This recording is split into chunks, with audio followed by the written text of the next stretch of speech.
ao Monte São Sebastião! Acabamos de escutar um evangelho que fala que Jesus estava louco. Jesus enlouqueceu. Os parentes de Jesus vieram para retê-lo, pois diziam que ele estava fora de si. Estar fora de si é ter enlouquecido. Curioso nós enxergarmos ou escutarmos isso da palavra de Deus. Como que Deus podia estar louco? Bom, faz-se necessário, para compreendermos a profundidade dessas palavras, que nós nos coloquemos, de alguma forma, nem que seja imaginativa, dentro desta cena do Evangelho.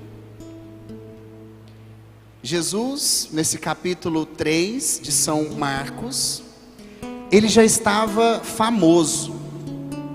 Eu trouxe até a minha Bíblia aqui para fazer um contexto, mas o que já aconteceu até essa presente narrativa do Evangelho? Bom, Jesus já foi tentado no deserto, o céu se abriu, a pomba desceu e falou aquela voz: esse é o meu filho amado.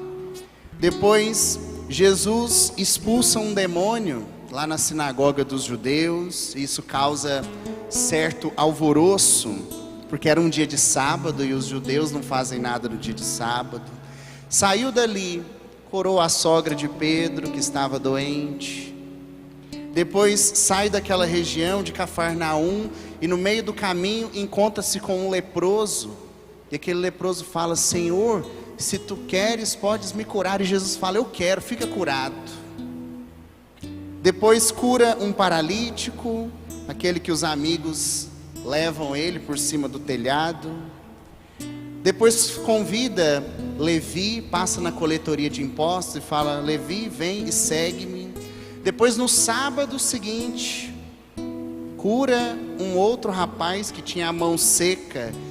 Imagina, uma pessoa que passa fazendo tanto bem, tantas curas, tantos milagres, chamou a atenção do povo. De forma que, quando Jesus hoje entra na casa, uma multidão está atrás dele. Jesus estava famoso. E uma multidão se aglomerava, né? Aglomerar é uma palavra que a gente entende, né? Se aglomerava ao lado dele. Vai dizer o início do Evangelho. E essa multidão era tamanha que eles, trabalhando bastante pelo reino, viram-se hoje impossibilitados até mesmo de comer, uma necessidade básica.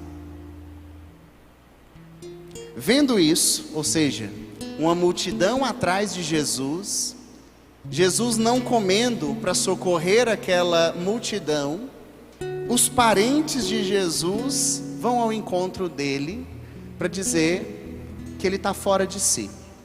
Como assim ele está fora de si? Olha, quem em sã consciência deixa de trabalhar para comer? Você deixa de trabalhar para comer? Aliás, deixa de comer para trabalhar? Sim ou não?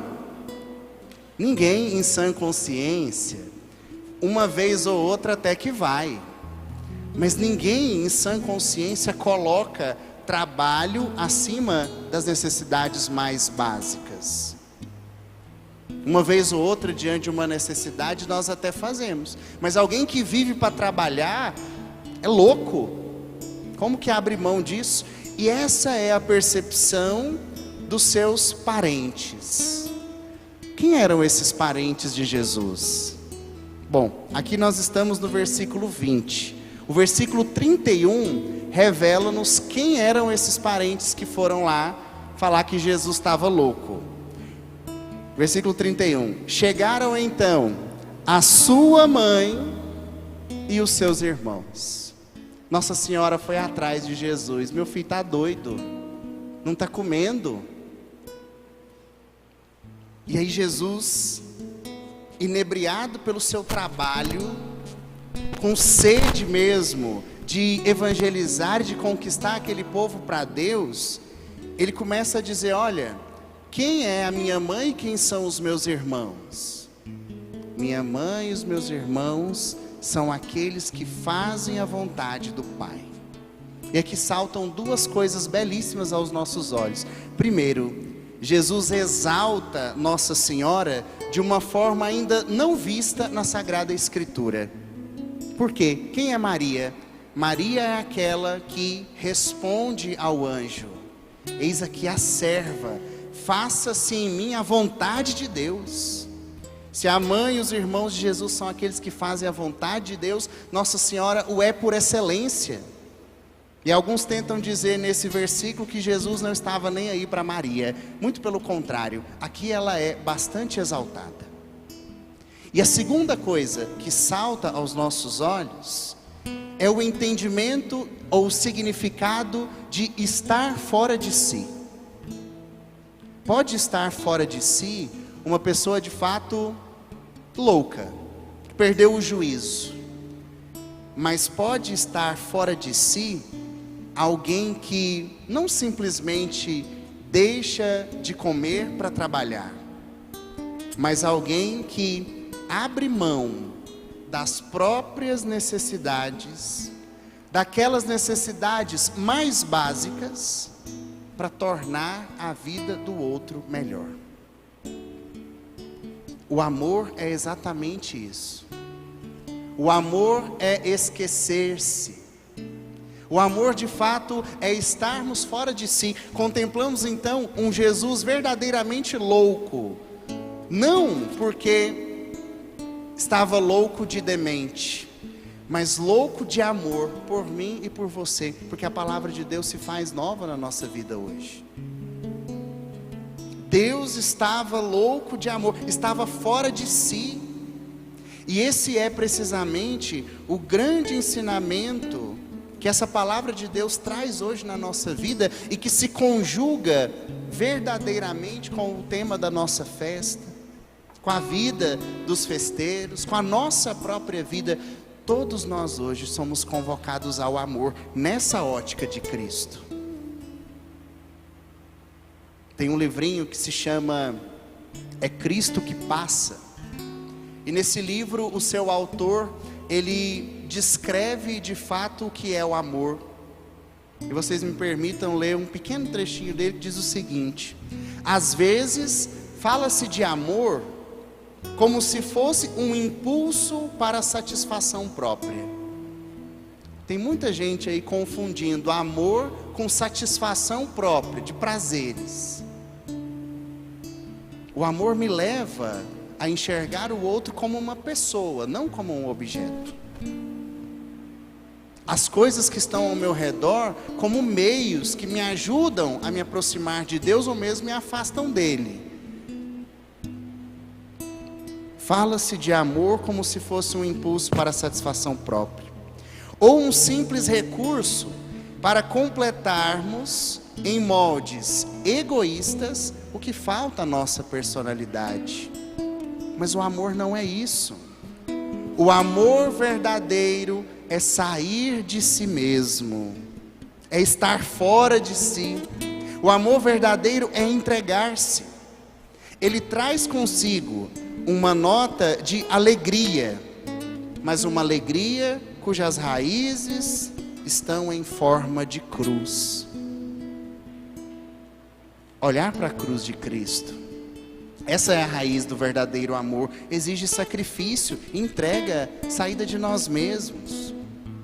Enquanto estivermos na terra e não tivermos chegado à plenitude da vida futura, ou seja, enquanto nós estamos vivos, enquanto ainda não morremos, não voltamos para a casa do Pai, não pode haver amor verdadeiro sem a experiência do sacrifício, sem a experiência da dor. Todo mais que foge disso aqui não é amor verdadeiro. Às vezes é carência, às vezes são necessidades que as circunstâncias foram nos fazendo acreditar que eram necessárias, mas que no fim das contas não resolvem em nada, não melhoram em nada a nossa vida. Muito pelo contrário, aumenta o vazio. É como que enfia ali a mão no buraco, ao invés de curar, alarga. Pensa. Você com uma ferida grande, alguém vai lá, enfia o dedo e puxa ainda mais. Faz sofrer mais, dói mais. Só o verdadeiro amor é capaz de curar. Um verdadeiro amor que é sacrifício e que é dor. Mas é uma dor, continua aqui nesse livrinho, é Cristo que passa. É uma dor que se saboreia, que é amável, que é fonte de uma alegria, muitas vezes não externa, mas sobretudo íntima, interior. Mas que é uma dor real. Por quê? Porque supõe vencer o egoísmo e tomar o amor como regra de todas e cada uma de nossas ações. Isso é amor verdadeiro. Jesus está fora de si por causa disso aqui. E a expressão máxima desse estar fora de si é estar de fato na cruz pregado por amor à humanidade. Santo Afonso Maria de Ligório falava: Deus está louco, louco de amor pela humanidade. E nós precisamos imitar a Cristo.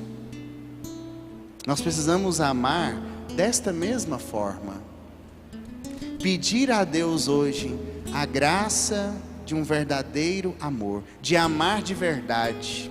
Não amar com base nos nossos egoísmos, não amar, entre aspas, para satisfazer as nossas necessidades, as nossas carências, sejam elas de quais níveis for, de presença, de sexo, de bebida, não.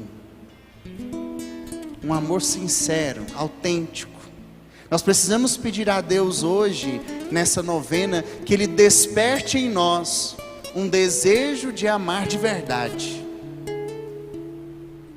de forma generosa, de forma gratuita, de uma forma que não espera retorno ou mesmo contribuição nessa vida, mas no céu. Um amor que de fato purifique o nosso olhar, os nossos atos, os nossos gestos.